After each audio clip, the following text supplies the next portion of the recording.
So we good to go. Leo tumesema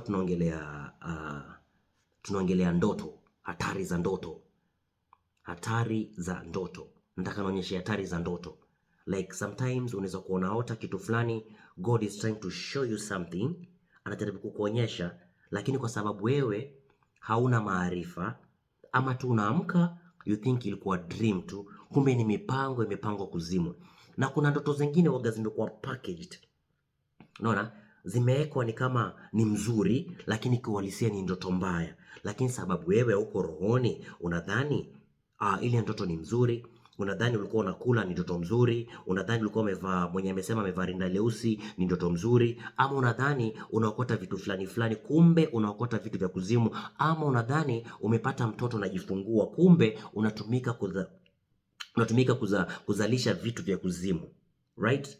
So Mungu kwanza hawezi fanya kitu kabla hajajulisha mtu, either kupitia ndoto, lakini kumbuka ndoto yako pia inaweza zuiliwa. Ndoto yako inaweza zuiliwa, ama ndoto yako inaweza ibiwa. Unaweza kuwa hata kuna watu kabisa wamefungwa, ndoto zao zinapotea kama maono ya asubuhi. Ndoto hupotea. Biblia inasema ndoto hupotea. Kuna viumbe, mapepo, majoka ama hata wachawi wanaweza zuia usiombe, wanaweza kuzuia usiote. Utaota yes, but hautakumbuka. Unasema mimi wasiotaki kabisa.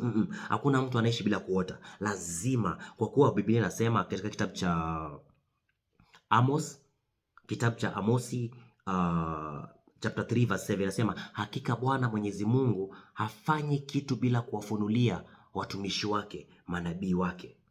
Right? Mungu hafanyi kitu, yani desturi ya Mungu lazima akujulishe. Ukienda kitabu cha Ayubu verse 33, chapter 33 mstari wa 14 mpaka 16 nasema, kwa kuwa Mungu hunena mara moja, naam, hata mara ya pili, ijapokuwa mtu hatambui. Mungu hunena mara moja, naam, hata mara ya pili, kama mtu hajamtambua anarudia tena, anarudia. Kuna watu wanaota ndoto za kurudia, so Mungu hunena mara moja hata mara ya pili.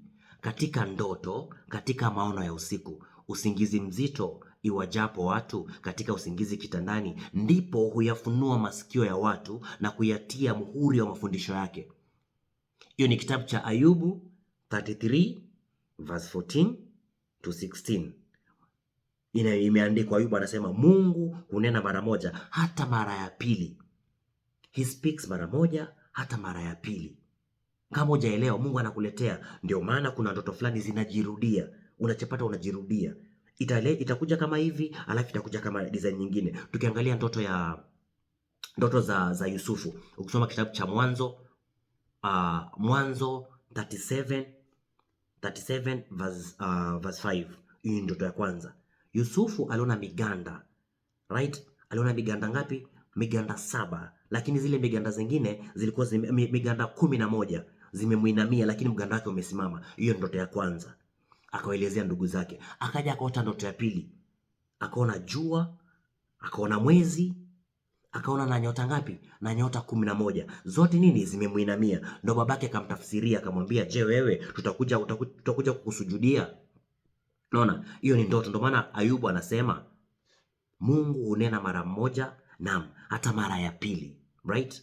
Hizo ni ndoto za Joseph, Yusufu. Na hizo ni ndoto Mungu alikuwa anamuonyesha yale mambo yatakayompata, like the things that will come in his life. Unaona?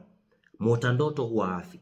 Mungu akikuonyesha kitu, either ni kwa ndoto, either umepitia kwa mtumishi akakwambia wewe utakuwa tajiri, utaolewa na mtu fulani. Hata wachawi, kuna time mchawi anakuambia mambo yako ficha. Wale wachawi wana mapepo ya utambuzi, anaweza kuambia kitu kukuhusu wewe.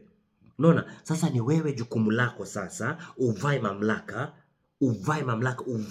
kwa damu ya mwanakondoo, useme vyote vilivyoandaliwa kwa ajili yangu, mambo yajayo mema ambayo umeniandalia Baba, na yadai leo, na yadai kwa damu ya mwanakondoo. Nafungulisha pesa, nafungulisha utajiri, nafungulisha ndoa, na anayeizia na mkamata, na mfunga, na mfyeka, na mpasua, na vunja kafara zao kwa damu ya Yesu.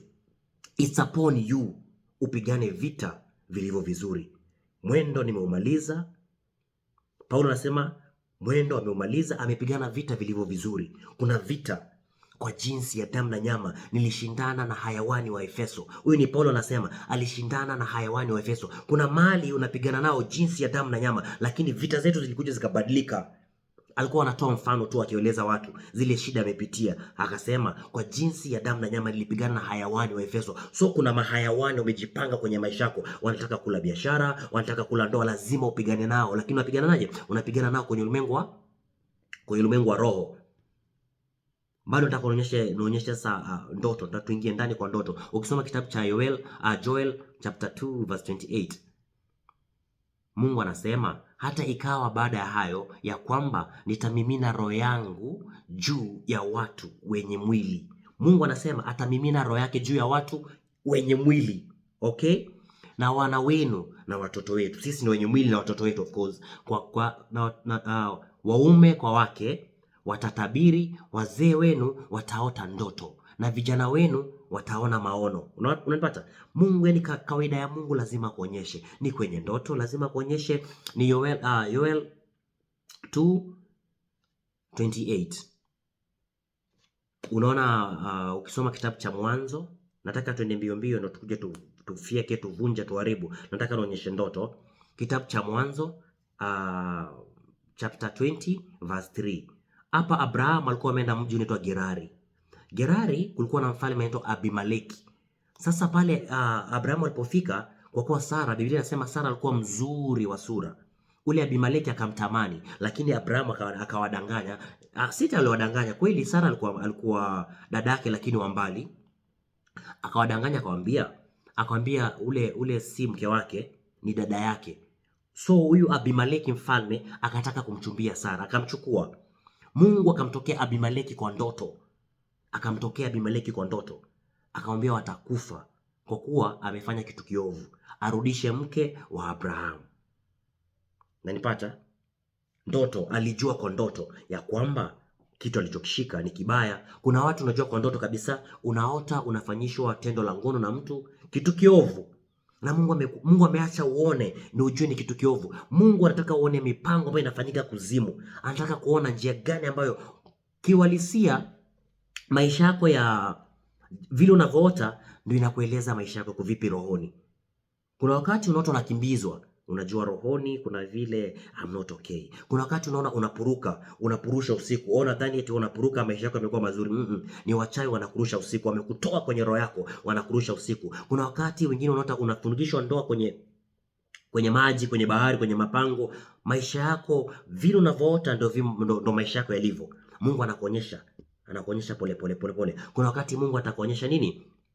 Maisha yako yajayo. Atakuonyesha ndoa mzuri, atakuonyesha gari, atairudia. Unaona, kuna vitu Mungu anakuonyesha ulimwengu wa roho. Hivyo ndo maisha yako iko. Mimi kuna wakati nilikuwa naota na nyongwa, kuna wakati nilikuwa naota nakimbizwa, lakini sasa nawavunja shingo. Akija kunikimbiza, nasimama, namkamata, namvunja shingo. Kuna mtu umeota unakimbizwa na ng'ombe, unajificha.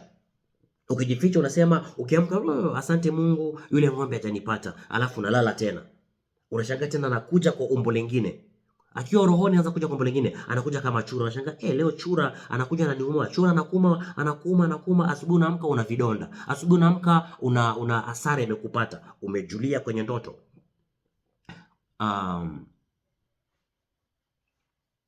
Ukisoma kitabu cha Mathayo chapter 1 verse 20. Nataka tuende haraka ndo tupige. Lakini alipokuwa hii ni story ya babake Yesu wa kimwili. Alikuwa anataka kumwacha mke wake. Kwa sababu gani? Amepata mimba kupitia Roho Mtakatifu. Alikuwa anataka kumwacha. So alipoketi kufikiria ndotoni, Mungu akaongea naye kwenye ndoto. Ajapokuwa akifikiria hayo, tazama malaika wa Bwana akamtokea katika ndoto. Malaika wa Bwana alimtokea wapi? Katika ndoto. Akasema, Yosefu mwana wa Daudi, usihofu kumchukua Mariam kama mkeo. Alijulia kwenye ndoto. Bado ukisoma kitabu cha bado Mathayo chapter 2 verse 3. Mungu alikuwa anamuonya Mathayo atoke kwa sababu Herode alikuwa anataka kumwangamiza Yesu. Kwenye ndoto, alijua kwenye ndoto. So kuna ndoto ambazo ndo zinatokea. Ukisoma kitabu cha Hizi ni warning. Bado kuna Mathayo bado chapter 2 verse 11 utasoma kwa wakati wako. Wakati hao ni mamajusi walienda kumwona Yesu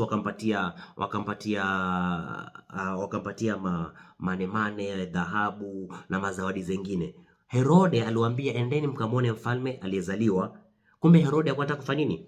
Kwenda kumuua. Lakini mamajusi walipolala wakaota, wakaambiwa na Mungu.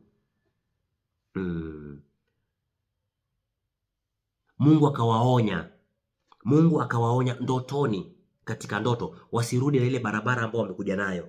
Mungu aliwaonya katika ndoto. So kuna warnings unapata katika ndoto, kuna maono, kuna mambo ambayo unayapata yalitokea kitambo, mipango imepangwa kuzimu, yalitokea kitambo. Kuna siri Mungu anakujulisha. Ndio maana unapokuwa unaomba katika jina la Yesu Kristo, navaa mamlaka katika damu ya mwana kondoo, navaa mamlaka tena, naamuru katika jina la Yesu, yoyote aliyefanya siri juu yangu atayarike, na amuru kwa damu ya mwana kondoo idhirike katika jina la Yesu. Ukisema idhirike, ukilala aliyekuroga utamuona.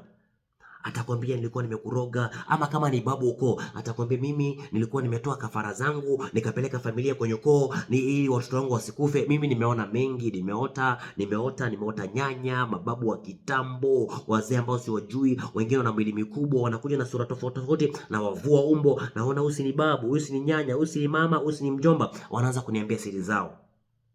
So Mungu anaweza kuonyesha mambo ambayo yalipita ama mambo ambayo ndio yanatokea. Okay? Ndio maana ukisoma, nataka tupige chapter ya mwisho alafu tuanze kuvunja. Ukisoma kitabu cha Waamuzi chapter 7. Waamuzi in English is it Chronicles chapter 7. Ukianzia verse 13. Ilikuwa ni Gideoni. Gideoni alienda kwenye kambi ya Midiani. Alipoenda kwenye kambi ya Midiani, akasikia mtu mmoja akimwelezea mwenzake ndoto yake. Mwenzake anamwambia, nimeona mkate wa shairi ukituangukia kutoka mbinguni, mkate wa shairi umeanguka. Mwenzake akatafsiri akamwambia, bila shaka huo ni upanga wa Gideoni. Gideoni aliposikia ni upanga wa Gideoni, akaenda. Alipoenda, wale majeshi wake walikuwa wamewapanga, akaenda akawachukua. Usiku huo the same night akavamia wa Midiani. The same night. Kumbuka alisikia mtu akitafsiri ndoto mwenzake. The same night akaenda akachukua majeshi wake akawapiga wa Midiani. So kuna ndoto unaota usiku unafanyishwa tendo la ngono, ndio inatokea haswa, ndio inatokea. Wachawi wanaweza kuingia kwenye nyumba yako, si ni roho, akavaa umbo. Right? Akavaa umbo. Kuna mali Yesu alitokea wanafunzi wake, alafu walipofunguliwa macho Emau, alikuwa anaenda Emau, akatokea wale watu. Alipofunguliwa, alipomega mkate akapotea. Kuna mali pia Yesu aliingia. Alipoingia hawakumuona na mlango ulikuwa umefungwa. Biblia inasema mlango ulikuwa umefungwa, lakini Yesu aliingia akawatokea wanafunzi wake. So mchawi si roho, anaweza ingia akavaa mwili ambao anautaka yeye. Wewe usiku unalala unaota unafanyishwa mapenzi, lakini kiuhalisia ndio inafanyika sasa. Amevaa umbo sasa. Kuna watu usiku unalala unaota unafanya tendo la ngono na wanyama. Unaota punda, unaota mbuzi, ndio inafanyika sasa. Amevaa umbo. Right? Amevaa umbo. Wewe unaota ndio anakufanyisha mapenzi, amekumiliki. Unaweza paka kuwekewa alama ya kumilikiwa. Huyu ni mtu wangu, nimemwekea alama, nitammiliki. Kuna chapa na mihuri za kuzimu. Ndio maana nitapatia mfano. Mungu alimwekea Kain alama kwenye paji lake ili yoyote atakayemuona asimuue. Hiyo ni moja. So tunaona kuna alama. Kama Mungu basi anaweza kuweka alama, hata shetani wanaweza kupitia wachawi anaweza kuwekea alama. Huyu nimemmiliki. Ndio maana Israeli jina lake lingine ni Yakobo. Yakobo alipokuwa kwa Laban akaweka miganda, nisema ni miganda. Hiyo jina lingine nimesahau. Mieloni, inaitwa mieloni. Akika miganda wale mifugo walipokuwa wanaenda kuzaa, walikuwa wanatazama zile miganda. Zile wanatoka na alama, wakatoka na alama za mistari. So wale mifugo wote wenye mistari walikuwa wanamilikiwa na nani? Na Israeli ama Yakobo. So kuna alama. Ndio maana wewe kuna wakati fulani sijui vita zetu za rohoni. Everything that is happening in your life, chochote ambacho kinatokea kwenye maisha yako yameanzia rohoni. Unadhani umezaliwa na birthmark. You think it's just a birthmark. Kuna alama, nimezaliwa na alama nilipozaliwa. Unakushua ile alama imetoka wapi? Kuna vitu vimefanyika kuzimu ama kuna vitu vimefanyika mbinguni, right? Ndio maana Esau na Yakobo alitoka kama ameshika mguu ya ndugu yake. Biblia inasema Mungu akasema mdogo atamtumikia mkubwa, atamtumikia mdogo. So ile ni ishara. So unaweza toka umewekewa alama ya kumilikiwa. Ndio maana Paulo anasema mwilini mwangu niko na chapa za Yesu, mtu yote asinitaabishe. So kuna chapa ambazo si za Yesu, umezaliwa nazo. Unadhani tu ni birthmark, kumbe ni alama. Kuna ukoo zingine ukizaliwa unachanjwa chale, unakatwakatwa, unawekewa alama ukizaliwa. Na kuna watu wanazaliwa na alama zao, unamilikiwa kwenye ulimwengu roho. So unapokuwa unaota, anayekumiliki anatoka kwa, kuna washtaki wako, alafu sasa kuna wamiliki, right? Kuna mtu amekumiliki, amechukua nafsi yako, ameiweka kwenye chupa, amechukua nafsi yako, ameweka kwenye anakutumikia, anatumia. The guy is using your star, anatumia nyota yako. Na akitumia nyota yako wewe, maisha yako yanaharibika. Akitumia nyota yako wewe, hauolewi. Anakumiliki na amekuwekea alama, amekuwekea chapa. Kuna watu wamemilikiwa toka walipokuwa wadogo, toka sijakuumba kwenye tumbo la mamako na nilikutakasa nikakufanya kuwa kuhani juu ya mataifa, ili kuvunja, kuharibu na kuteketeza. Shetani hivyo hivyo na wakala wake wanakuwekea alama. Kuna babu, kuna nyanya alikufa kitambo, lakini alikuwa mchawi, alipeana ukoo kwenye familia, alipeana ukoo kwa shetani. Sasa wewe una mahusiano ya moja kwa moja na shetani, umewekewa alama. Wewe ndio unafaa kuwa kiti ya kuzimia ukoo, wamekuwekea alama. Hizo ni desturi ama tamaduni zetu za Kiafrika, lakini wewe hujui. Unadhani tu nimezaliwa tu na birthmark, nimezaliwa tu. Lakini tutafuta hizo chapa, kwa kuwa vita zetu ni kwenye ulimwengu wa roho. Tuko tayari kuanza kupiga, tusiangamie kwa kukosa maarifa. Mungu anasema watu wangu wanaangamia kwa kukosa maarifa. Kuna mtu kabisa, unalala usiku, unaota unafanyishwa harusi, alafu unaamka asubuhi unapatana na mtu, kumbe ule mtu ni malaika wa kuzimu. Malaika wana uwezo kuvaa umbo lolote, yani they can wear any shape. Kuna watu, mume wako si mtu, ametoka kuzimu, si mtu, unaishi naye lakini si mtu. Malaika walienda kwa Lut, walienda kwa Abraham kwanza, wakaenda kwa Lut, wale malaika wawili wakawashika mkono Lut na mkewe na binti zake. Na Biblia inasema walipoenda Sodom na Gomora, watu wa Sodom na Gomora waliwaona wale watu, wakawapenda, wakataka kufanya nini? Kushiriki nao tendo la ndoa. Walikuwa na uasherati, walitaka kushiriki na ni wanaume.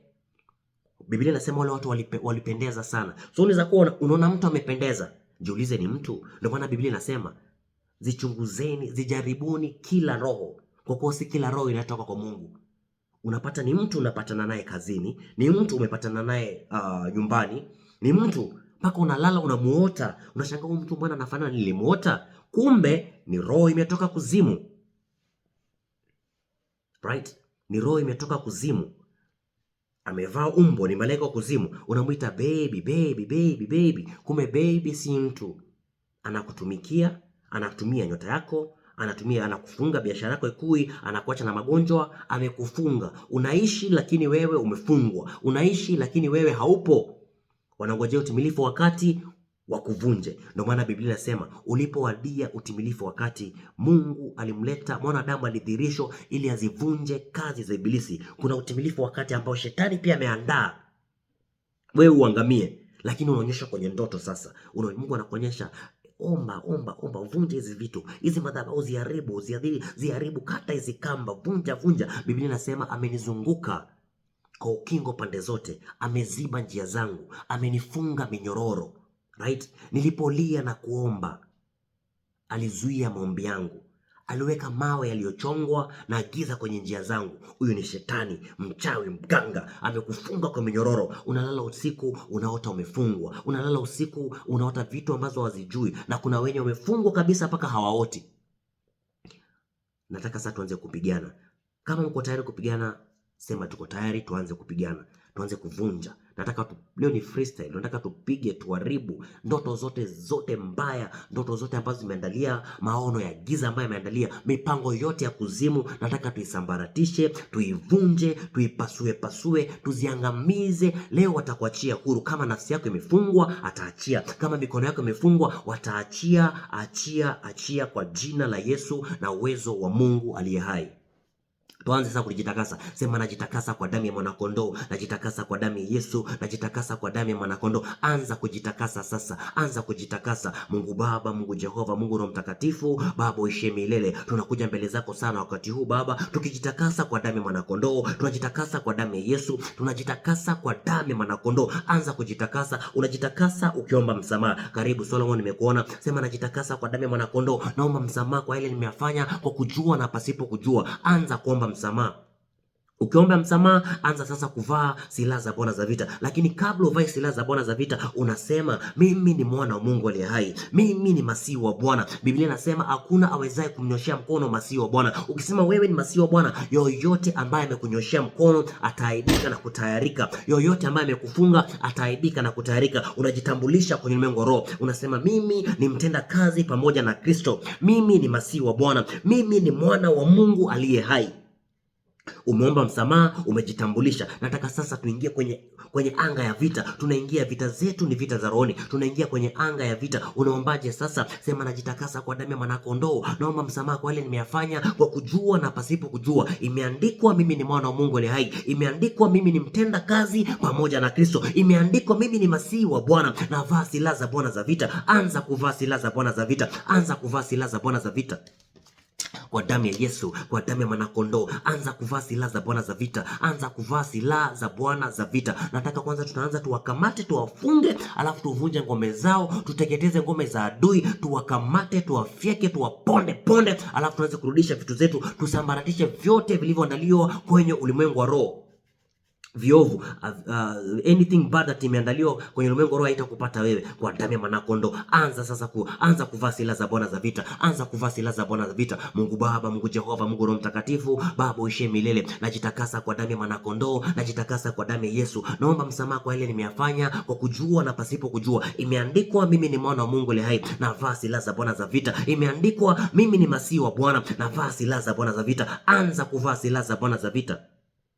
Kwa damu ya Yesu, kwa damu ya mwanakondoo, kwa damu ya Yesu, kwa damu ya mwanakondoo. Vaa silaha za Bwana za vita. Vaa silaha za Bwana za vita. Vaa silaha za Bwana za vita. Anza kuvaa silaha za Bwana. Wewe ndio rungu na silaha za Bwana za vita. Umepewa mamlaka ya kukanyaga nyoka na inge na kazi zote za ibilisi. Ni wewe umepewa mamlaka. Ni wewe ndio rungu na silaha za Bwana za vita. Kwa wewe utapiga mataifa. Kwa wewe utapiga wafalme. Kwa wewe utapiga farasi na mpanda farasi. Kwa wewe utapiga magari na endeshaji. Kwa wewe utapiga mwanamke. Kwa wewe utapiga mwanaume. Kama kuna mwanamke mchawi utamfyeka. Kama kuna mwanaume mchawi utampasua. Kama kuna wakala wa kuzimu mchawi utamponda, utampasua. Kama kuna mshtaki wako amepeleka nguo yako kuzimu, leo atapasuka. Kama kuna mtu amekutengenezea mafundo, atavunjika vipande. Vaa silaha za Bwana za vita. Vaa kigao na ngao. Vaa silaha za Bwana za vita. Vaa chepeo la wokovu. Toa upanga rohoni sasa. Sema natoa upanga rohoni ambao ni neno la Bwana. Natoa upanga kwa damu ya mwanakondoo. Na vaa silaha za Bwana za vita. Anza kuvaa silaha. Anza kuvaa silaha za Bwana za vita. Anza kuvaa silaha. Sema sasa nataka tuanze tukiwakamata sasa wakuu, wafalme, wakuu wa ukoo, tuwakamate mshtaki wako, tuwakamate waganga na wachawi, tuwakamate, tuwakusanye, tuwafunge matita. Unawafunga. Ukisema na wafunga, kuzimu wanafungika. Mahali yupo kama naroga sasa anafungika matita. Tunawakamata. Biblia inasema mtu mwenye nguvu aliyejifunga silaha zake, vitu zake si salama, lakini akija mwenye nguvu zaidi ataweza kumfunga. Sisi ndio wenye nguvu zaidi. Sisi ndio wana wa Adamu, kwa damu ya mwanakondoo. Tumedhihirishwa leo tuzivunje kazi za ibilisi. Unaombaje sasa? Sema na wakamata wakuu wa anga, na wakamata na wafunga wakuu wa bahari, na wakamata mkuu wa ukoo, na mkamata yule mama mchawi, baba mchawi, na mkamata yule mtoto mchawi, na mkamata na mfunga kwa damu ya mwanakondoo. Yule mchawi aliyepeleka jina langu kuzimu, na mfunga kwa damu ya mwanakondoo. Unaanza kutaja yule mkuu wa ukoo, yule bibi wa ukoo, na mkamata yule mjomba, dada mchawi, na mkamata na mfunga kwa damu ya mwanakondoo. Biblia inasema pasipatikane kwetu mtu apitishaye mtoto wake kwa moto, pasipatikane mchawi, pasipatikane mlozi, pasipatikane yule arogaye kwa mafundo, Biblia inasema tena, mwanamke ama mwanamume mchawi ama mfuga pepo akishikwa lazima auliwe, apigwe kwa mawe na damu yake itakuwa juu ya kichwa chake. Hakuna uganga juu ya Yakobo wala uchawi juu ya Israeli. Wewe ndio Yakobo wa leo, wewe ndio Israeli. Hakuna uganga juu yako, hakuna uchawi juu yako. Anza kuwakamata, sema na wakamata wakuu wa ukoo, na wakamata wakuu wa kuzimu, na wakamata kwa damu ya mwanakondoo, na wakamata juu, na wakamata kulia, na wakamata kushoto, na wakamata, sema na wafunga sasa, na wafunga. Biblia inasema chochote utakachofunga duniani kimefungwa na mbinguni. Biblia inasema wafalme wao utawafunga kwa minyororo, na wakuu wao utawafunga kwa pingu za chuma. Anza kuwafunga sasa, anza kuwafunga kwa minyororo. Wafunge, wafunge, wafunge, wafunge. Wamejifanya wenye nguvu, unawafunga. Yule babu anayeua watu kwenye familia, mfunge. Yule nyanya asiye na mwili, mfunge. Ule roho ya mtu ambaye imeshikwa kuzimu, inatumika kufanya kazi za kuzimu, wafunge sasa, wafunge sasa, wafunge kwa damu ya mwanakondoo. Anza kuwafunga sasa, anza kuwafunga, wafunge matita matita. Sema na wakusanya kwenye bahari, na wakusanya kwenye mapango, kwenye nchi, na wakusanya kwa damu ya mwanakondoo, na wakusanya kwenye anga, na wakusanya kwa damu ya mwanakondoo. Mkuu wa ukoo upande wa baba na mkusanya, mkuu wa uchawi upande wa mama na mkusanya. Yule mama, yule babu, yule mchawi aliyepeleka jina langu kuzimu, na mkusanya na mfunga kwa damu ya mwanakondoo. Anza kuwafunga sasa kwa damu ya mwanakondoo. Unatumia damu ya mwanakondoo, unatumia jina la Yesu. Entry point hapa ni damu ya mwanakondoo ama jina la Yesu. Nao wakamshinda kwa damu ya mwanakondoo na neno la ushuhuda wao. Jina la Yesu ni jina lipitalo majina yote. Hakuna jina ambalo wamepatiwa wanadamu kama si jina la Yesu. Jina la Yesu ni moto lao. Jina la Yesu ni nyundo ambayo inavunja miamba vipande vipande kwa damu ya mwanakondoo. Anza sasa, anza kuwapasua sasa. Umewakamata, umewafunga, wapasue, wavunje, waharibu. Unaharibu nyumba zao, unavunja ngome zao. Je, walikuwa mtu shujaa, aliwakamata akavunja ngome, akavunja madhabahu, alafu wale makuhani wa bahari akawakamata, akawapiga, akawavunja, akawaua kabisa kwa damu ya mwanakondoo. Mungu Baba, Mungu Jehova, Mungu Roho Mtakatifu, Baba uishie milele, napa mamlaka tena kwa damu ya mwanakondoo. Najitakasa kwa damu ya Yesu. Imeandikwa mimi ni mwana wa Mungu aliye hai. Imeandikwa nimepewa mamlaka ya kukanyaga nyoka na inge na kazi zote za ibilisi. Na kusanya wakuu waliojipanga kushindana na mimi, na wakusanya kwa damu ya mwanakondoo. Wakuu waganga wachawi waliojipanga kushindana na watu hawa, na wakusanya, na wafunga matita matita, na wafunga kwa pingu za chuma, na wafunga waliojificha kwenye bahari, na wafunga anayeshindana na mke wangu na familia yake, na wafunga kwa damu ya mwanakondoo, na damu ya mwanakondoo, na wafunga kwa minyororo, na wakusanya waliojificha kwenye mapango, na wakusanya kwa damu ya Yesu, na wakusanya. Nimepewa mamlaka mimi, na wakusanya kwa damu ya mwanakondoo, na wakusanya katika jina la Yesu Kristo. Mganga, mchawi, mkuu wa ukoo, na mkusanya na mfunga kwa damu ya mwanakondoo. Anza kuwakusanya, wafunge, wafunge, wafunge, wafunge. Ukiwafunga, amejifanya mwenye nguvu, zile silaha zake za magonjwa zitapigwa.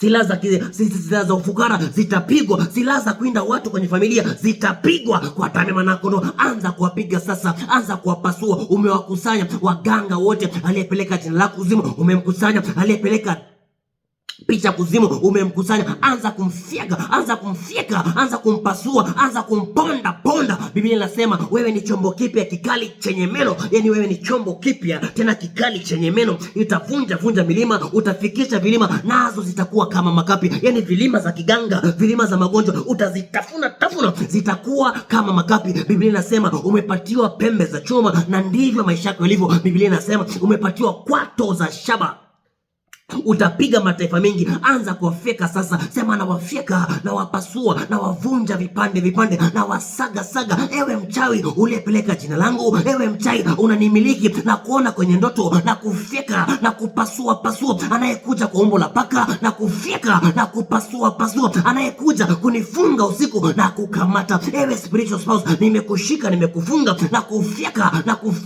na kuvunja na kuponda ponda kwa damu ya mwanakondoo. Anza kuwafyeka sasa, anza kuwavunja, anza kuwavunja. Biblia inasema ingawaji tunaenda katika damu na nyama, hatufanyi vita jinsi ya damu na nyama, kwa kuwa silaha za vita zetu zinaweza katika Mungu hata kuvunja ngome. Yani imagine kuna ngome imejiweka, ngome ya magonjwa, ngome ya wachawi. There's a fortress before you. Mungu anakuambia silaha za vita zako zinaweza katika Mungu hata kuvunja ngome. Tukiangusha mawazo na chochote ambacho kimejinua juu ya mawazo ya Mungu. So kuna mawazo ya wewe kuangamia, kuna mawazo ya wewe kuwa fukara, kukamata, kuna mawazo ya wewe kumilikiwa kwenye ulimwengu wa roho. Ndio maana unaota usiku, unapuruka usiku, unaota usiku unakula chakula, unaota usiku wamekufunga, unaota usiku nyanya mzee anakufuata anakupiga na rungu, kumbe ile rungu anakupiga ni magonjwa, anakushika kukandamiza. Kuna watu usiku wanakandamizwa usiku, sleep paralysis inakupata, kumbe ni mchawi amekuja kukuroga. Anza kuomba sasa, anza kumfyeka, anza kumpasua.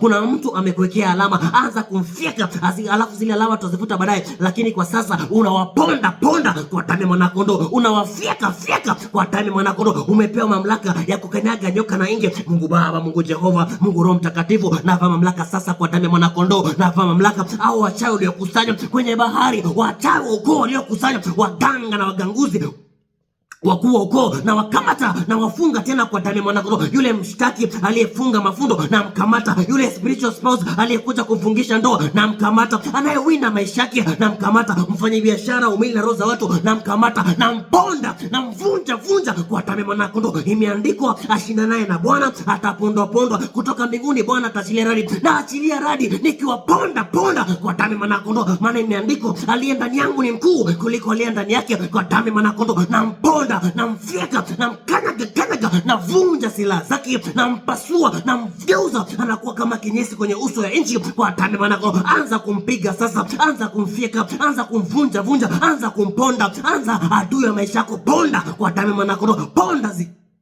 Ponda huyo mganga mchawi uko, fyeka kwa damu ya mwanakondoo. Vunja.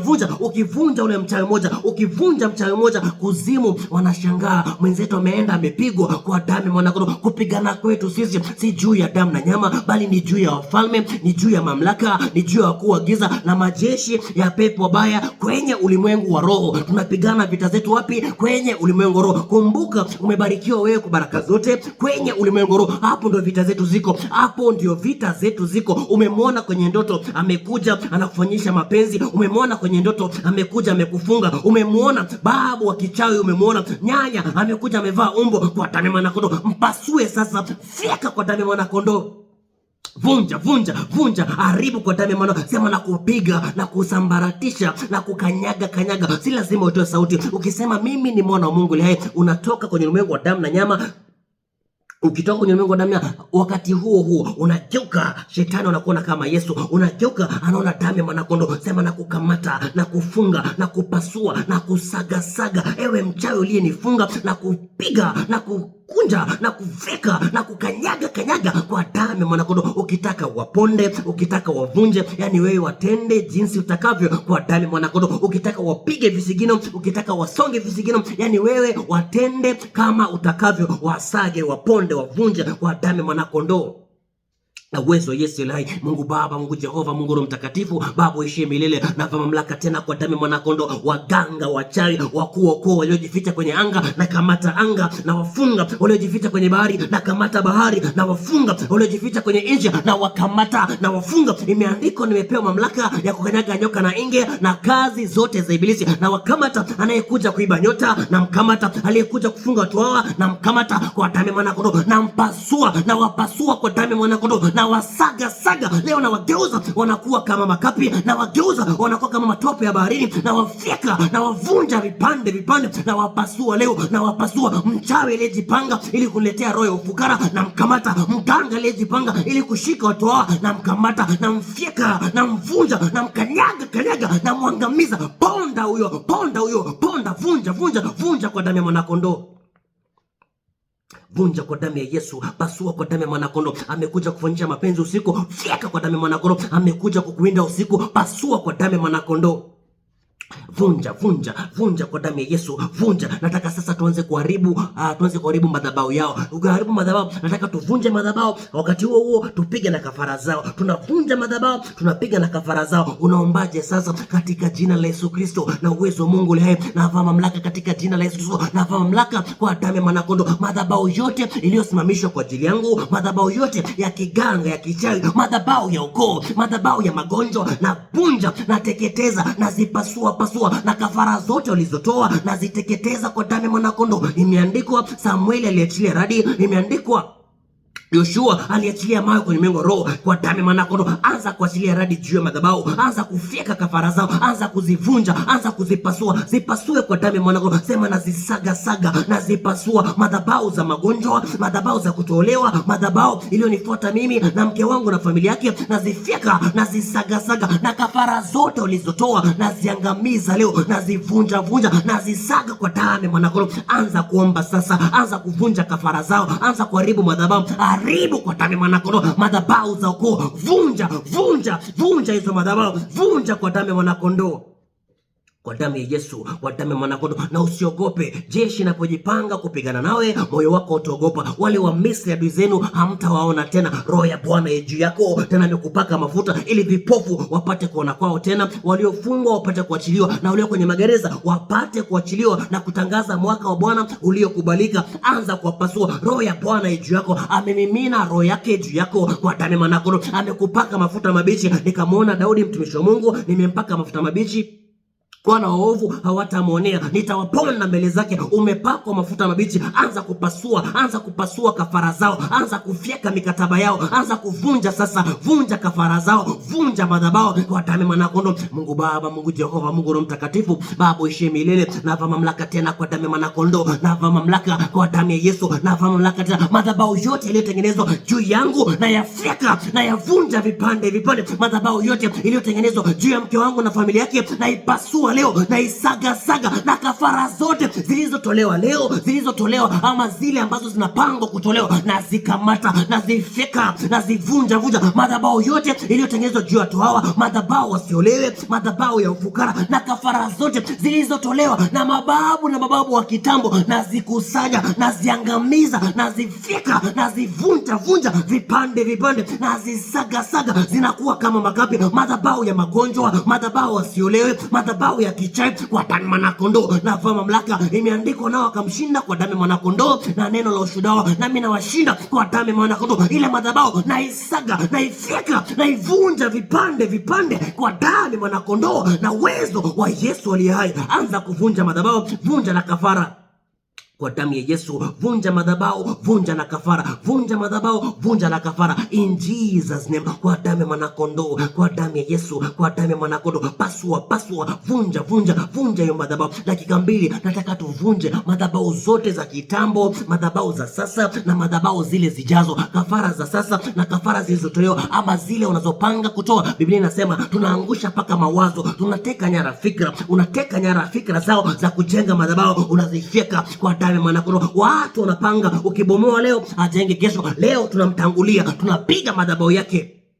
Unaombaje sasa? Sema katika jina la Yesu Kristo na uwezo wa Mungu hai, navaa mamlaka kwa damu ya mwanakondoo, navaa mamlaka katika jina la Yesu. Madhabahu yote yaliyotolewa kwa ajili yangu, ama madhabahu yaliyotolewa kitambo, ama madhabahu yanayopanga kutolewa, na kafara zote naziangamiza, nazisaga, nazipasua, nazifyeka, na wakamata, na wavunja vunja vipande vipande. Imeandikwa, mwanadamu alidhihirishwa ili azivunje kazi za ibilisi kwa damu ya mwanakondoo. Anza kufyeka sasa, anza kuvunja madhabahu, anza kupiga kafara. Vunja madhabahu, vunja kafara kwa damu ya mwanakondoo, kwa damu ya Yesu, kwa damu ya mwanakondoo, kwa damu ya mwanakondoo, kwa damu ya Yesu, kwa damu ya mwanakondoo, kwa damu ya mwanakondoo. Kuanzia leo utaota unawakimbiza, kuanzia leo utaota wanakukimbia, kuanzia leo utaanza kuwaona na sura zao kwa damu ya mwanakondoo. Nataka tupige mikataba iliyotengenezwa kwenye madhabahu. Nataka tuvunje kila mikataba ya uovu, mikataba ya magonjwa, mikataba ya kushikwa, mikataba ya kifo cha haraka, mikataba ya kutolewa. Nataka tuvunje. Wanaweka mikataba, anatengeneza madhabahu, analeta kafara yake, wanachinja, wanasema mtu fulani asiolewe, mtu fulani tunammiliki, huyu mtu akuwe mgonjwa, huyu mtu tunampatia vazi la magonjwa, tunamvisha vazi, tunachukua sura yake, tunachukua kibali yake. Leo kwa damu ya mwanakondoo nataka tuvunje mikataba yote, all covenant of darkness, all covenant of devastation, all covenants zinazotoka kwenye kuzimu. Tunataka tuziangamize, tuzifyeke, tuzivunje vunje kwa damu ya mwanakondoo. Unaombaje sasa? Sema navaa mamlaka kwa damu ya Yesu, navaa mamlaka. Mikataba yote iliyotengenezwa juu yangu naipasua, naivunja, naiangamiza kwa damu ya mwanakondoo, naifyeka. Mikataba iliyofanywa na wachawi, mikataba iliyofanywa na watu wa kuzimu na iangamiza kwa damu ya mwanakondoo. Mikataba iliyofanywa na washtaki wangu na iangamiza in Jesus name kwa damu. Anza kuvunja mikataba, anza kupasua mikataba. All covenant of darkness zivunje vipande vipande. Unatumia jina la Yesu, unatumia damu ya mwanakondoo. Kwa damu ya Yesu, kwa damu ya mwanakondoo, katika jina la vunja mikataba, vunja kimikataba kwa damu ya mwanakondoo. Kwa damu ya Yesu, kwa damu ya mwanakondoo. Mungu Baba, Mungu Jehova, Mungu Roho Mtakatifu, Baba uishe milele. Nava mamlaka tena kwa damu ya mwanakondoo. Nava mamlaka in Jesus name. Mikataba yote iliyotolewa kwa ajili yangu na ipasua kwa damu ya mwanakondoo. Mikataba ya magonjwa, mikataba ya kuibiwa nyota na ivunja kwa damu ya mwanakondoo. Na pasua mikataba katika jina la Yesu Kristo. Mikataba iliyotolewa juu ya watu hawa na ifyekele mbali, na ivunjile mbali. Imeandikwa, sema neno nalo litaangushwa, fanya shauri nalo litabatilishwa. Na angusha mikataba yote iliyotengenezwa kwenye bahari, mikataba yote iliyotengenezwa juu ya anga, na ipasua na ifyeka na iteketeza kwa damu ya mwanakondoo. Mikataba ya kutolewa, vunja mikataba sasa, pasua mikataba, anza kufyeka mikataba, anza kuharibu mikataba ya magonjwa, anza kuvunja mikataba ya kufa haraka, anza kuvunja mikataba ya kuibia nyota, anza kupasua, anza kuvunja kwa damu ya mwanakondoo na uwezo wa Yesu hai. Kwa damu ya Yesu, kwa damu ya mwanakondoo, kwa damu ya mwanakondoo, vunja, destroy all altars of darkness. Kwa damu ya mwanakondoo, vunja kila mikataba. Kwa damu ya mwanakondoo, pasua mikataba, vunja, angusha hizo mikataba, ziangushe kwa damu ya mwanakondoo. Biblia inasema, sema neno nalo litabatilishwa, fanya shauri nalo litaangushwa. Angusha maneno ya kiganga, mikataba ya kuzimu, ziangushe kwa damu ya mwanakondoo. Mungu Baba, Mungu Jehova, Mungu Roho Mtakatifu, Baba uishie milele. Nava mamlaka tena kwa damu ya mwanakondoo. Nava mamlaka. Imeandikwa, nimepewa mamlaka ya kukanyaga nyoka na inge na kazi zote za ibilisi. Imeandikwa, mimi ndio rungu na silaha za Bwana za vita. Nava mamlaka, navunja kila mikataba ya kuzimu, na ipasua kila mikataba ya kuibiwa nyota, na ifyekele mbali, na ivunja vipande kwa damu ya mwanakondoo. Naangusha kila mikataba iliyofanywa kwenye bahari, naangusha kila mikataba iliyofanywa juu ya ndoa yangu, naangusha kila mikataba iliyofanywa juu ya mke wangu na familia yake, naangusha kila mikataba iliyofanywa juu ya biashara yangu, juu ya shamba yangu, naziangusha leo, nazipiga, nazivunja vipande, naziangusha kwa damu ya mwanakondoo na uwezo wa Yesu aliye hai. Anza kuangusha mikataba. Vunja mikataba sasa, vunja kwa damu ya mwanakondoo. Pasua mikataba, pasua kwa damu ya Yesu. Vunja kwa damu ya mwanakondoo, vunja kwa damu ya Yesu, kwa damu ya mwanakondoo. Mungu ni mtu wa vita, jina lake ni Yehova. Vunja mikataba. Kama mko tayari hapo, kama umevunja mikataba, sema nimevunja mikataba. Nataka sasa tutoke, tunatoka kwenye mashimo, tunatoka kwenye makaburi za kichawi, tunatoka kwenye machupa. Leo tunajaa, tunakuwa mbele ya moto, tunazipasua. Biblia inasema Mungu ni roho na palipo roho yake pana uhuru. Leo wewe hauna uhuru. Kwa sababu gani? Wamekufunga kwa magonjwa. Hauna uhuru kwa sababu gani? Kuna mtu anakumiliki, amekuwekea alama za kuzimu, amekuwekea. Leo nataka tujae, tukuwa miale ya moto, tupasue masanduku zao. Biblia inasema, ulipowadia usiku wa manane, Paulo na Sila walipokuwa wanasali na kuomba, msingi wa gereza ukatetemeka. Msingi ulipotetemeka, milango ikafunguka, alafu pingu zikalegea. Leo nataka tutetemeshe misingi ya kuzimu, wakuachie. Lazima wakutapike na nyota zako, lazima wakuachie. Unaombaje sasa? Sema, katika jina la Yesu Kristo na uwezo wa Mungu, yoyote aliyenifunga kuzimu, yoyote aliyefunga nafsi yangu, roho yangu ama mwili wangu, yoyote aliyefunga kitu chochote changu, aliyefunga biashara, na jaa na kuwa mbele moto, na kipasua na vunja malango ya kuzimu, na iharibu kwa damu ya mwanakondoo. Kwa damu ya Yesu, anza kuharibu sasa, anza kuvunja, anza kutoka. Sema, natoka na nyota zangu, natoka na watoto wangu, natoka na vitu zangu, natoka kwa damu ya mwanakondoo, natoa kwa damu ya mwanakondoo. Kuna watu kwenye familia wamefungwa, pia unawatoa. Kuna watu wameshikiliwa kuzimu, pia unawatoa. Walikufa kifo cha haraka cha ghafla, lakini pia unawatoa. Wamefungiwa pale kuzimu, wanatumikiwa.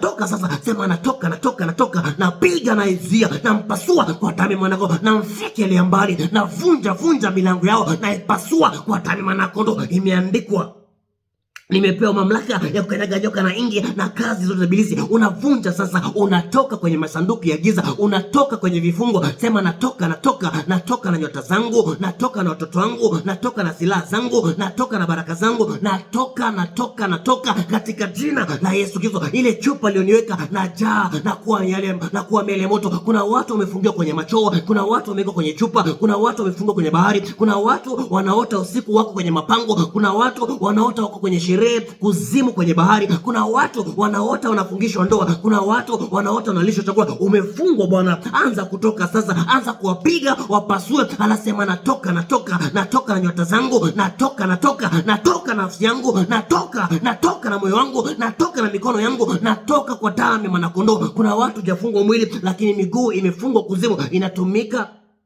kufanya kazi za kuzimu, inatumika. Kuna watu nyota zao ziko kwenye mkono, kuna watu nyota zao ziko kwenye miguu, lakini miguu imefungwa kwa damu ya mwanakondoo. Wanatumia miguu yako kuzalisha vitu kuzimu. Sema natoka, natoka, natoka leo. Anayezuia na mkamata na mfyeka, anayezuia na mkamata na mpasua. Natetemesha misingi ya kuzimu, na itetemesha, nikipiga walinzi wanazuia, nikiwafyekelea mbali, nikiwavunjilia mbali, nikiwapasulia mbali. Achia maisha yangu leo. Anza kumwambia achia ndoa yangu leo, achia nyota yangu leo.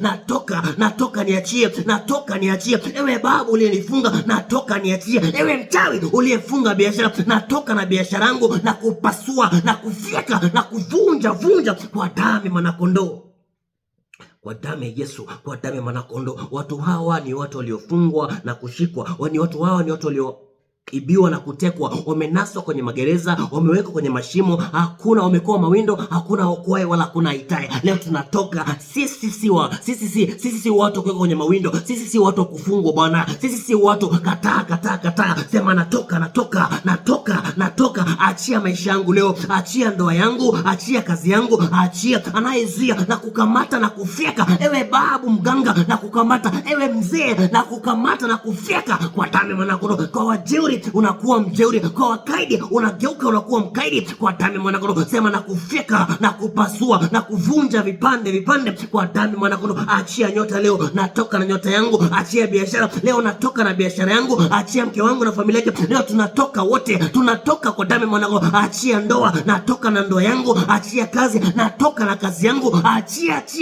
Achia kwa damu ya mwanakondoo, kwa damu ya Yesu. Mungu Baba, Mungu Jehova, Mungu Roho Mtakatifu, Baba uishi milele. Nava mamlaka tena kwa damu ya mwanakondoo, nava mamlaka katika jina la Yesu Kristo. Imeandikwa watu hawa ni watu walioibiwa na kutekwa, wamenaswa kwenye mashimo, wamewekwa kwenye magereza, wamekuwa mawindo, hakuna okoaye wala hakuna itaye. Imeandikwa umenifanya kuwa kuhani juu ya mataifa, ili kuvunja, kuharibu, kuteketeza, kupanda na kujenga. Leo navaa mamlaka kwa damu ya mwanakondoo, navaa mamlaka katika jina la Yesu Kristo, navaa mamlaka tena. Natoka na nyota zangu, na watoa kwenye vifungo za kuzimu, nazitoa na watoa nyota zao, njoo na watoa leo. Tunatoka. Ewe kibwengo, achia biashara. Ewe mchawi, achia katika jina la Yesu Kristo, na kukamata na kufyeka na kuvunja vipande.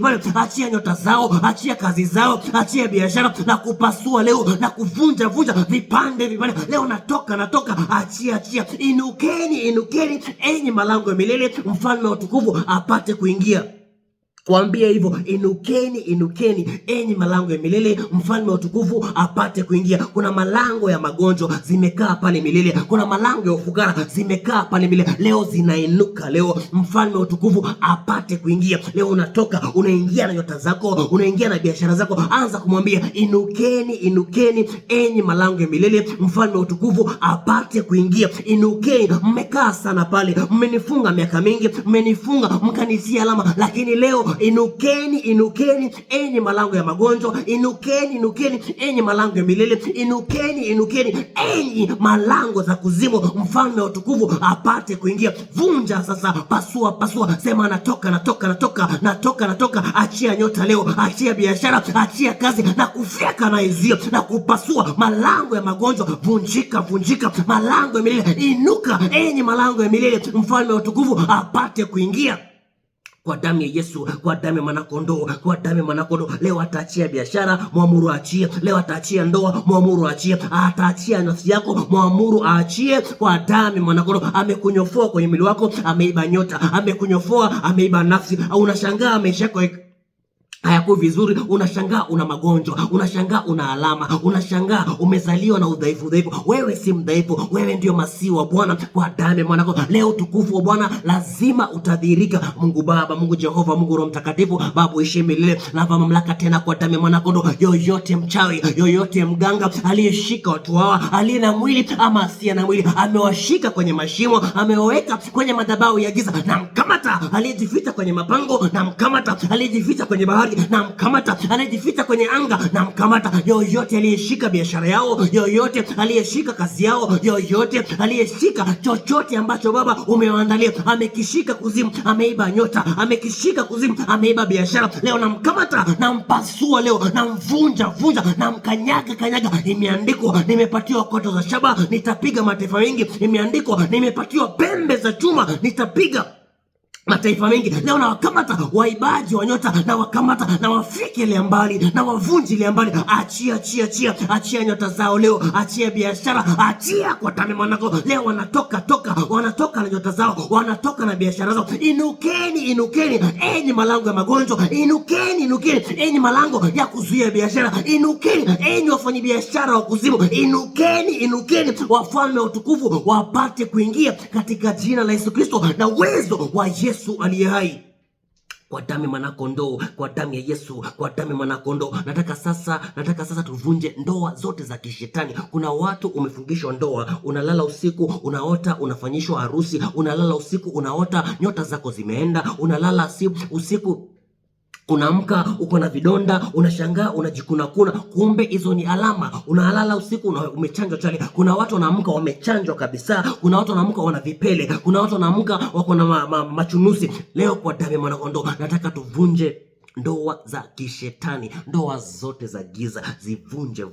Unalala, babu anakuja na kuingilia kimwili, anza kumfyeka, anza kumvunja. Tusikose kuzijua hila zake. Wale ni wana wa Ibilisi, wanatumika kuleta mangamizi kwa wana wa Bwana, lakini leo tumewajua kwa matunda yao. Leo tumewaona, tunawafyeka sasa, tunawavunja. Unaombaje sasa? Sema katika jina la Yesu Kristo na uwezo wa Mungu, navunja kila ndoa ya giza katika damu, katika jina la Yesu. Na haribu pete zao, navunja makaratasi yao ya uchumba, na ipasua leo. Watoto wa giza na wafyeka, na wavunja, na wapasua. Vunja kila ndoa ya kishetani, pasua. Huyo spiritual spouse aliyekuja, huyo mume wa kishetani, mkamate, vunja shingo yake. Biblia inasema aonywae mara mingi akishupava shingo yake itavunjwa na dawa haitapatikana. Kwa damu ya mwanakondoo, anza kufyeka sasa, anza kuvunja ndoa zote za kishetani. Wamekufungisha ndoa kuzimu, wanakutumia, wamekuvalisha pete kuzimu, wanakutumia. Anza kuharibu pete zao, anza kuvunja pete zao, anza kuharibu ndoa zao. Vunja. Leo watakuachia kwa damu ya mwanakondoo, lakini lazima uvunje, lazima uharibu, lazima uteketezi kwa damu ya mwanakondoo.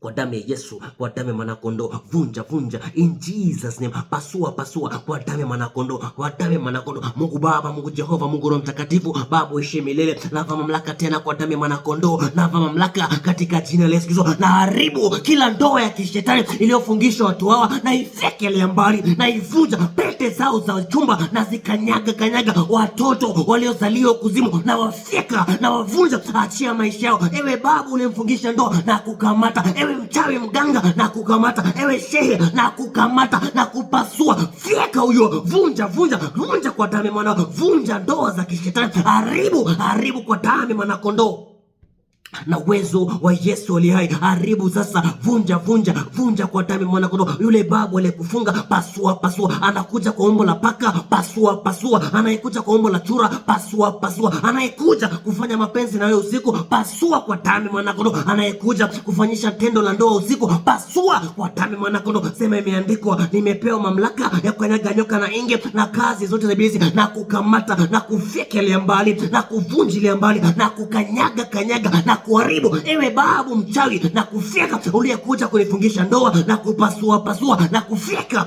Vunja kwa damu ya mwanakondoo, kwa damu ya Yesu. Haribu ndoa zote za kishetani in Jesus name, kwa damu ya mwanakondoo, kwa damu ya Yesu. Vunja pete zao, alafu pia unavunja hati miliki zao. Hati miliki kizungu ni marriage certificate zao, unavunja, unaharibu kwa damu ya mwanakondoo. Vunja katika jina la Yesu Kristo. Entry point hapa ni jina la Yesu, entry point hapa ni damu ya mwanakondoo. Wakamshinda kwa damu ya mwanakondoo na neno la ushuhuda wao. Anza kufyeka sasa, anza kuharibu, anza kuteketeza kwa damu ya mwanakondoo. Mungu Baba, Mungu Jehova, Mungu Roho Mtakatifu, Baba uishie milele. Yoyote awaye aliyefungwa na spiritual spouse, na ule mke ama mume wa kishetani anatumia nyota yake, leo namfuata huyo mganga aliyemfungisha ndoa, namkamata kwenye anga, namkamata kwenye bahari, maana imeandikwa mkono wa Bwana si mfupi hata ushinde kuokoa. Namkamata, nampasua, namfyeka, namvunja. Achia watu hao leo, achia. Napiga pete zako za kiganga, napiga pete zako za uchumba, napiga kwa damu ya mwanakondoo na hati miliki zao na watoto waliozalisha kuzimu, na wakamata na wateketeza. Achia leo, achia kwa damu ya mwanakondoo. Navunja kila ndoa ya kishetani, naipasua leo, naifyekele mbali, naivunjile mbali, naikanyaga, nikikanyaga kwa moto damu ya mwanakondoo. Kwa damu ya Yesu imeandikwa, neno la Mungu ni nyundo inayevunja miamba vipande. Ewe babu uliyefungisha ndoa na kuvunja vipande, neno la Mungu ni moto lao. Ewe nyanya, ewe bibi, ewe mtoto uliyefungisha ndoa na kupiga na moto lao, na kufyeka na kuvunja na kuteketeza kwa damu ya mwanakondoo na uwezo wa Yesu aliye hai. Anza kuharibu, endelea kuharibu ndoa. Nataka hapo kwa ndoa, kuna watu ni ndoa inakusumbua, wamezuia ndoa yako. Sababu gani? Kuna mtu amekumiliki kwenye migoro. Bomoa hata kwenye misingi, bomoa hata kwenye misingi kwa damu ya mwanakondoo, kwa damu ya Yesu, kwa damu ya mwanakondoo, kwa damu ya mwanakondoo.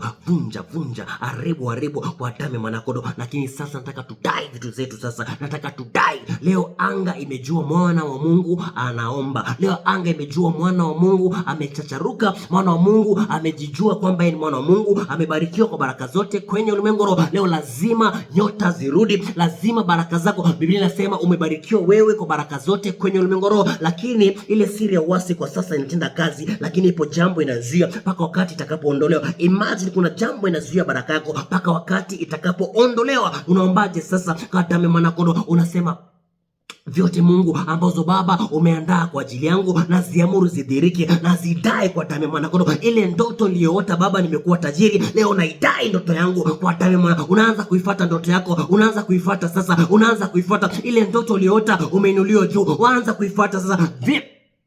Vyote ambazo Bwana amekuandalia kwenye mengoro, anza kuzidai. Alafu kidai anaizuia, unamfika adui ya barabarani, unampasua. Kumbukeni Amaleki na vizazi vyao, unawafyekelea mbali, unawavunjilia mbali. Leo unasonga, unakwea kwenye hatima yako, unadai vitu zako. Sema, nadai nyota yangu leo, nadai baraka zangu, nadai mume wangu, nadai akili yangu, nadai vyote nilivyotoka navyo mbinguni na vidai. Maana mwizi amekamata, amechukua. Leo namkamata, namfyeka, namvunja. Achia ndoa leo, nadai nyota yangu leo, nadai akili yangu, nadai biashara yangu, nadai baraka zangu. Nimebarikiwa mimi kwa baraka zote kwenye ulimwengu roho. Leo nadai kwa damu ya mwanakondoo. In Jesus name, kwa damu ya Yesu, kwa damu ya mwanakondoo, kwa damu ya mwanakondoo, kwa damu ya Yesu. Anza kudai vitu zako, anza kudai sasa. Dai nyota yako, dai baraka zako, dai kila kitu chako ambacho Mungu ameandaa kwenye ulimwengu roho. Anza kudai sasa. Mungu Baba, Mungu Jehova, Mungu Roho Mtakatifu, Baba uishi milele. Nava mamlaka tena kwa damu ya mwanakondoo, nava mamlaka katika jina la Yesu Kristo. Leo nadai vyote Baba ambazo umeandaa kwenye ulimwengu roho. Umenibariki mimi kwenye baraka zote kwenye ulimwengu roho. Nadai nyota yangu leo, nadai akili yangu, nadai vyote ulivyoandaa juu ya toa. Nadai anaizuia, namkamata, namfyeka, namvunja, nampasua, namsaga. Leo nadai nyota yangu leo, nadai hatima yangu, nadai biashara yangu, nadai shamba yangu. Yule mchawi aliyechukua mchanga kwenye mashamba akaenda karoga na kufyeka, leo nadai kwa damu ya mwanakondoo. Anza kudai vitu zako sasa. Sema, nadai nyota yangu, nadai akili yangu, nadai uzazi wangu, nadai ndoa yangu, nadai. Nimebarikiwa mimi kwa baraka zote kwenye ulimwengu roho. Nadai ufahamu wangu, nadai kizazi changu, nadai kwa damu ya mwanakondoo. Mungu hajakuumba ili uteseke. Mungu amekuumba ili uprosper. Kwa damu ya mwanakondoo. Hizo ndo plan za Mungu, hizo ndo plan za Mungu juu ya maisha yako. Mungu hataki uteseke. Mungu hapendi kuwafadhaisha, hapendi kuwahuzunisha wanadamu, na ajapo wahuzunisha, yeye warehemu kwa wingi wa huruma zake. Kwa damu ya mwanakondoo. Yale mateso unayopitia hajaletwa na Mungu, yameletwa na mtu, lakini ni wakala wa kuzimu. Fyeka huyo mtu, alafu dai nyota yako. Fyeka huyo mtu, amekutesa sana, amekuchelewesha, biashara umefungua imeisha, umepata mchumba amekufa. Leo kwa damu ya mwanakondoo sema nadai nyota yangu leo, nadai vitu zangu leo, nadai kwa damu ya mwanakondoo, nadai kwa damu ya Yesu, kwa damu ya mwanakondoo, kwa damu ya Yesu imeandikwa, amemeza mali, ameweka tumboni mwake, Bwana atayatoa kwenye tumbo lake. Kwa damu ya mwanakondoo, ukidai zinatoka kwenye tumbo yake, anazitapika, zinakuja kwako. Wewe ndio mwenye haki wa Bwana. Mungu Baba, Mungu Jehova, Mungu Roho Mtakatifu, Baba uishi milele na mamlaka tena kwa damu ya mwanao. Vyote vilivyoibiwa katika jina la Yesu Kristo, vyote vilivyoibiwa za watoa leo nazidai. Nyota iliyoibiwa na idai kwa damu ya mwanakondoo, biashara iliyoibiwa na idai kwa damu ya mwanakondoo, kazi iliyoibiwa na idai. Ewe kibwengo, ewe nyanya mchawi, ewe babu mchawi, na kufika anayemzuia na kupasua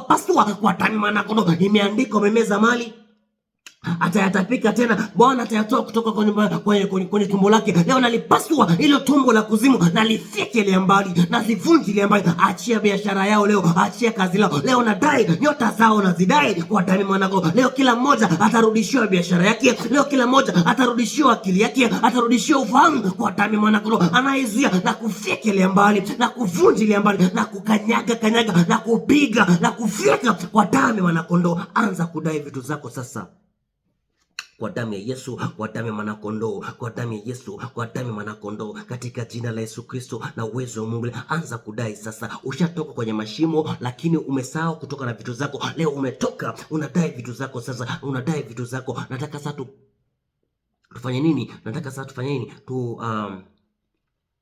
Kwa damu ya mwanakondoo, nataka sasa tuvunje silaha zao. Tuanze kufanya nini? Tuanze kuvunja chakula za kishetani. Umelishwa chakula. Kuna mtu amesema hapo, alilala akaota anakula, kumbe ile chakula imegeuzwa ikakuwa kansa, kumbe ile chakula imegeuza ikakuwa magonjwa, kumbe ile chakula umepelekwa kwenye sheria za kishetani. Leo nataka tuzinyofoe. Biblia inasema utakunywa vitu vya kufisha na hakuna kitakacho kudhuru. Unaombaje sasa katika jina la Yesu? Na kuna mapando sasa, ile chakula ndio mapando. Ukianza kutoa yale mapando ambayo Mungu hajayapanda, unayatapika sasa, unayatoa tumboni mwako, unayatoa kwenye system yako. Yale mapando ya magonjwa, umelishwa magonjwa, ndio pando la magonjwa, unayatoa sasa. Unaombaje sasa? Sema katika jina la Yesu Kristo na uwezo wa Mungu hai, na mamlaka tena katika damu ya mwanakondoo, na mamlaka by the blood of Jesus. Chochote kilichoingizwa kwenye tumbo yangu na itapika, chochote za kuzimu iliyoingizwa kwenye sisimu yangu na itapika. Mapando ya magonjwa na yanyofoa kwa damu ya mwanakondoo, mapando ya kuzimu na yatoa kwa damu ya mwanakondoo. Natapika magonjwa, natapika ufukara, natapika kwa damu ya mwanakondoo. Naangamiza leo, nazifika lia mbali, nazivunji lia mbali mapando za kuzimu, nazing'oa kwa damu ya mwanakondoo. Hiyo roho niliyolishwa ya magonjwa na ing'oa kwa damu ya mwanakondoo, na itapika. Unaitapika uking'oa kwa damu ya mwanakondoo,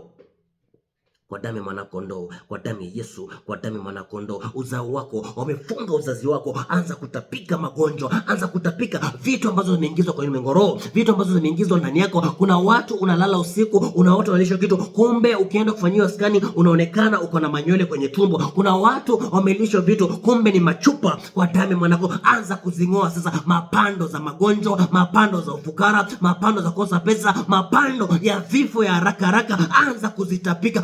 Unazinyofoa kwenye system yako, unazitoa, unazinyofoa kwa damu ya mwanakondoo. Mapando za magonjwa, nyofoa kwa damu ya mwanakondoo, nyofoa kwa damu ya Yesu. Vyakula vyote vya kishetani zitapike kwa damu ya mwanakondoo na uwezo wa Yesu aliye hai. Anza kuzitapika sasa. Tunamaliza in the next 10 minutes. Nataka mzitapike kwa damu ya mwanakondoo, kwa damu ya Yesu, kwa damu ya Yesu. Kila pando la kuzimu, mapando ya magonjwa, mapando ya ufukara, mapando usipate mchumba, mapando usiolewe, mapando ya ufukara, mapando ya magonjwa, machakula za kishetani, anza kuzitapika, anza kuzivunja. Biblia inasema kila silaha itakayofanyika juu yako haitofaulu kwa damu ya mwanakondoo, katika jina. Hiyo silaha ya mapando ya kuzimu haitofaulu kwa damu ya mwanakondoo.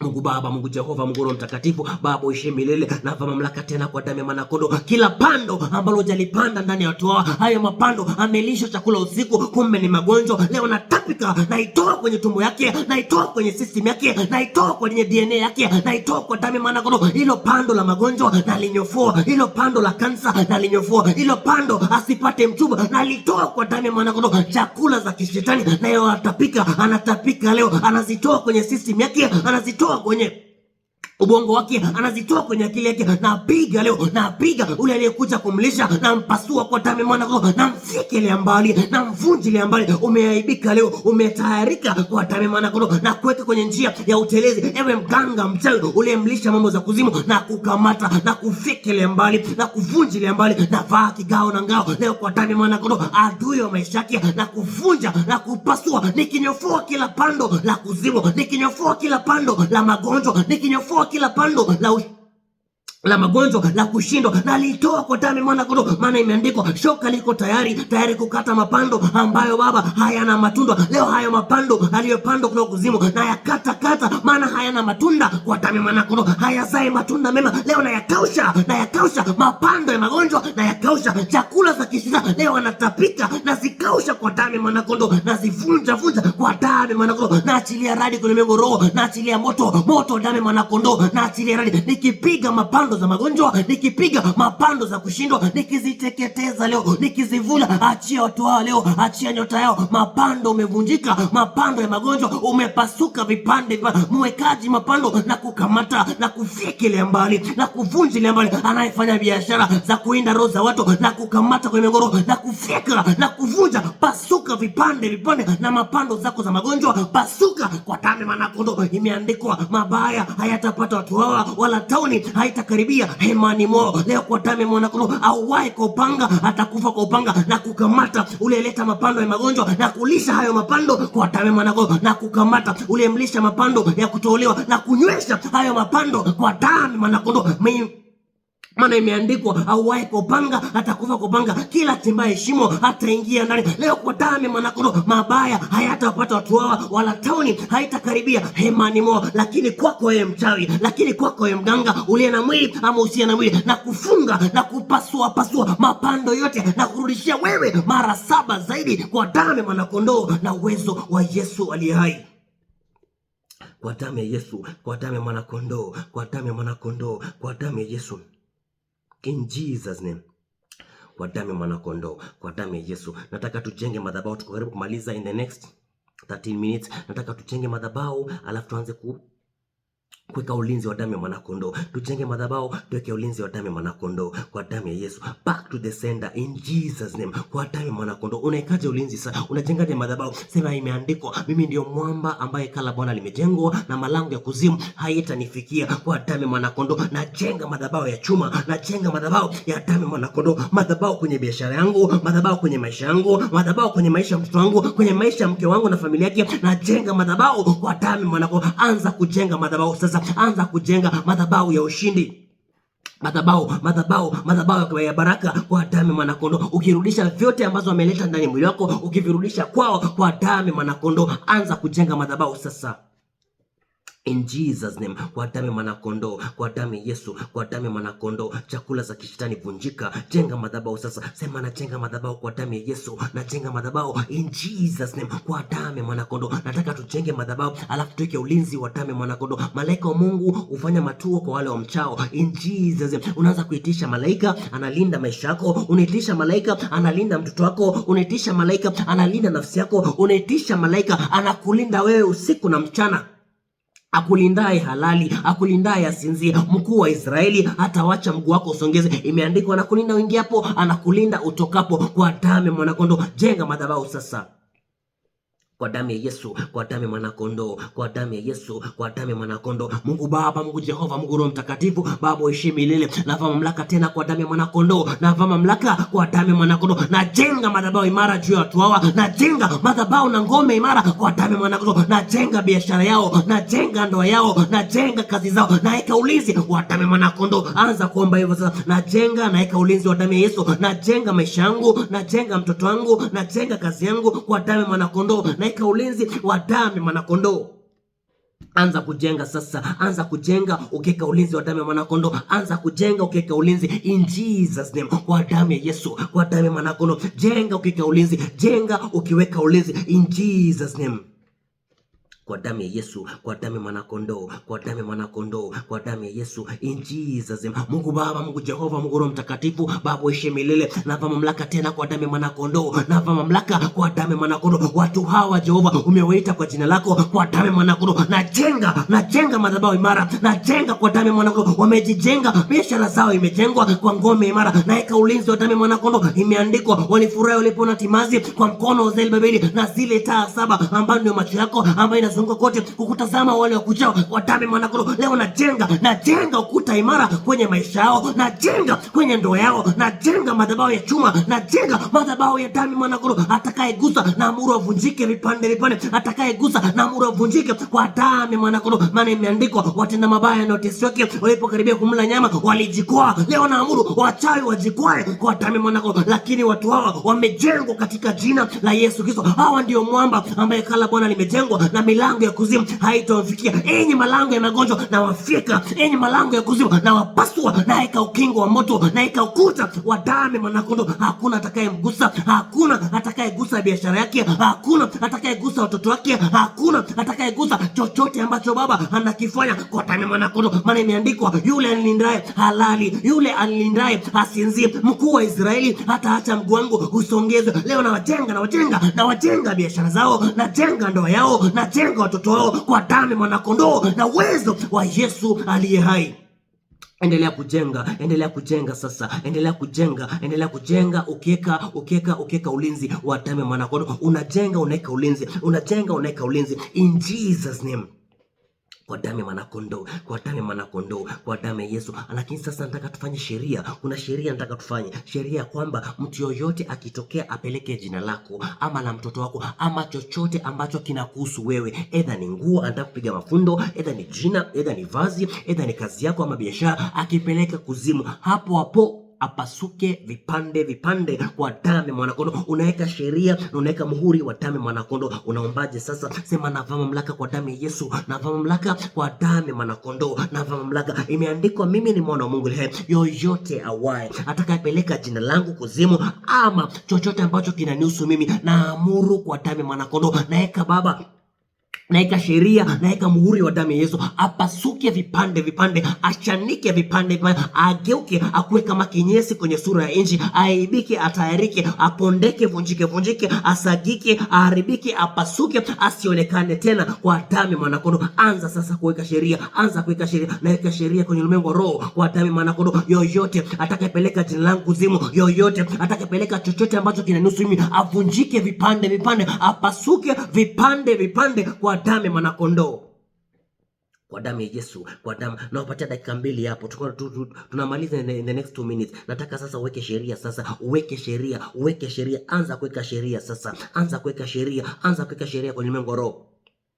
Weka sheria sasa. Akigusa biashara, pasuka. Akigusa mtoto wako, pasuka. Akitaja jina lako, vunjika huyo. Akitaja vazi lako akilipeleka, pasuka. Akikuja sio kufanya nini, pasuka vipande kwa damu ya mwanakondoo. Maana wewe uko na chapa za damu ya mwanakondoo. Jina lako si jina la kutajwa kuzimu, kwa damu ya mwanakondoo. Anza kuweka sheria sasa. Eka sheria kwenye ulimwengu wa roho.